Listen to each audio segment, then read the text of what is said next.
Oi gente, tudo bem? Esse nosso material aqui, ele coloca um ponto nas nossas discussões do segundo bimestre e já dá margem para os debates do próximo. Tá? Aqui, com a análise do Estado Novo, a gente entende, a gente analisa o fim do governo Vargas e isso vai abrir margem para que no terceiro bimestre a gente possa discutir Segunda Guerra Mundial e outros acontecimentos da política brasileira. Tá? Então eu vou tentar ser bem breve, bem conciso, até porque não existem tantos pontos a serem abordados. Na verdade até tem, mas a nível de ensino médio não seria tão interessante eu confundir a cabeça de vocês com tanta informação. Então eu vou trazer alguns detalhes mais pontuais e eu vou tentar ser bem objetivo para vocês.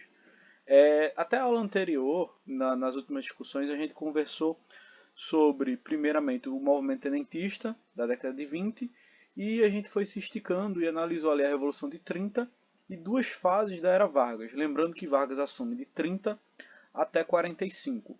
De 30 a 34 a gente tem o chamado governo provisório e de 34 até 37 a gente tem o chamado governo constitucionalista, onde Vargas é eleito através de voto indireto, se baseando na Constituição de 1934.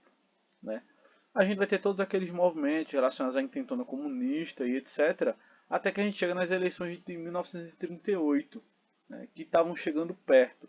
E Vargas não estava nem um pouco afim de abandonar a cadeira dele de presidente. Até que em 37 ele anuncia que foi descoberto a nível nacional um tal de plano Cohen, que seria um plano comunista para dominar o Brasil. E para isso eles iam matar o presidente e causar um caos generalizado no Brasil. Isso vai causar um alarme muito grande porque Vargas ele detinha um certo controle das massas. Ele era um cara que é a representação do conceito de populismo. As práticas de Vargas elas atraíam muitas pessoas dentro das suas ideias. Tá? Mas enfim, isso vai fazer com que exista uma certa comoção popular ou melhor, vai existir um certo movimento de Vargas, uma movimentação estratégica do então presidente para conseguir assim ele dar um golpe e implantar a sua ditadura chamada Estado Novo. Depois de alguns anos vão descobrir que essa história de plano Cohen era uma fraude, foi apenas um mecanismo que Vargas conseguiu utilizar para conseguir se sustentar no governo. Tá? E a partir daí da implantação do Estado Novo, que seria essa ditadura varguista, o Congresso primeiro vai ser fechado e Vargas vai impor ao país uma nova Constituição que permitia que ele pudesse governar através de decreto. As eleições, que eram um mecanismo democrático, vão ser suspensas, as greves vão ser proibidas e os sindicatos vão ser controlados pelo governo. Acabam-se os partidos políticos e depois de alguns ataques de grupos integralistas e aliancistas, Vargas ele começa a prender, deportar e fazer várias coisas com seus opositores políticos, com os seus adversários. Tá? Esse é o centro, é a base do que a gente começa a entender por ser o Estado Novo de Vargas. Outras coisas vão acabar acontecendo a nível nacional, porque lembrem, a crise de 29 ela vai causar diferentes problemas para diferentes pontos do mundo. Principalmente o Brasil, que era um grande produtor de café, um dos principais exportadores. Vargas ele vai tomar algumas decisões para tentar resolver essas crises que aconteciam, ou melhor, para tentar amenizar os problemas gerados pela crise no Brasil. Mas antes disso, um detalhe interessante é que a crise de 29 ela vai fazer, principalmente com algumas medidas que Vargas vai tomar, vai fazer com que a indústria brasileira cresça significativamente. Porque Vargas, já que o Brasil não estava conseguindo importar nem exportar tantas coisas, a indústria interna ela vai começar a se desenvolver para suprir as necessidades e as carências da população. E para que a indústria ela conseguisse meios de se desenvolver, Vargas ele vai tomar algumas medidas, como realizar empréstimos, reduzir alguns impostos e fixar um salário mínimo. Isso vai acabar permitindo que essa indústria ela vá crescendo gradativamente. Vargas nessa época ele vai investir muito no que a gente vai entender também como indústrias de base, ou indústrias voltadas mesmo para a produção nacional, indústrias controladas pelo Estado. Então a gente vai ter o Conselho Nacional do Petróleo, a Companhia Siderúrgica Nacional, a Companhia Vale do Rio Doce, a Companhia Hidrelétrica do São Francisco. Todos são mecanismos criados pelo governo Vargas para impulsionar a indústria nacional e assim suprir as carências geradas pela crise de 29. Para tentar resolver os problemas da agricultura, porque como eu falei, a gente não estava tendo um escoamento do café nacional, Vargas ele vai criar impostos voltados sobre o plantio do café, para que assim evitasse uma superprodução.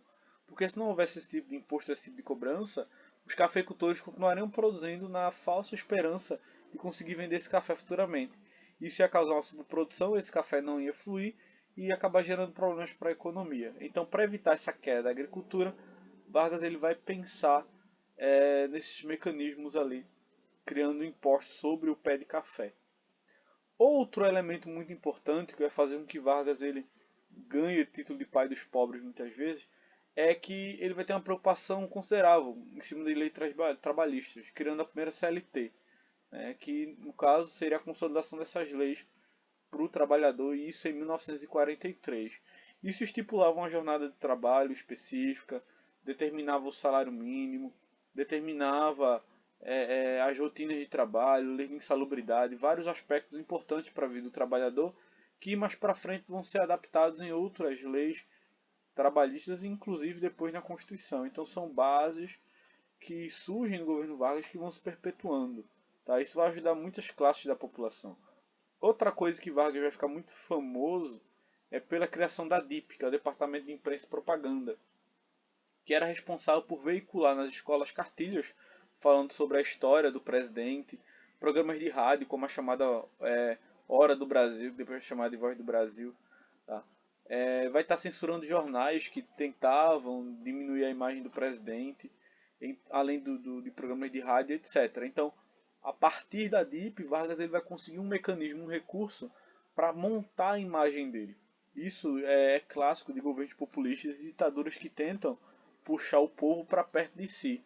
Era muito comum nas cartilhas estudantes que falavam sobre a história de Vargas, imagens dele com crianças, ou que apresentasse a narrativa dele quase como um herói nacional, para tentar trazer esse sentimento de proximidade do povo com o presidente. Isso constrói um movimento muito forte de aceitação da figura pública de Vargas.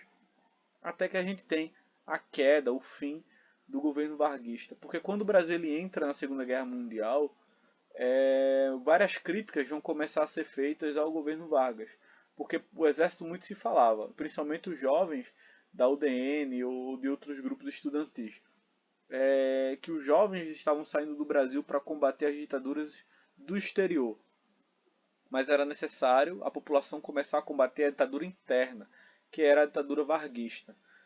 A oposição a Vargas ela crescia muito, e aí ele começa a construir argumentos que favoreciam um pouco a ele, dizendo que ele ia promover uma abertura democrática,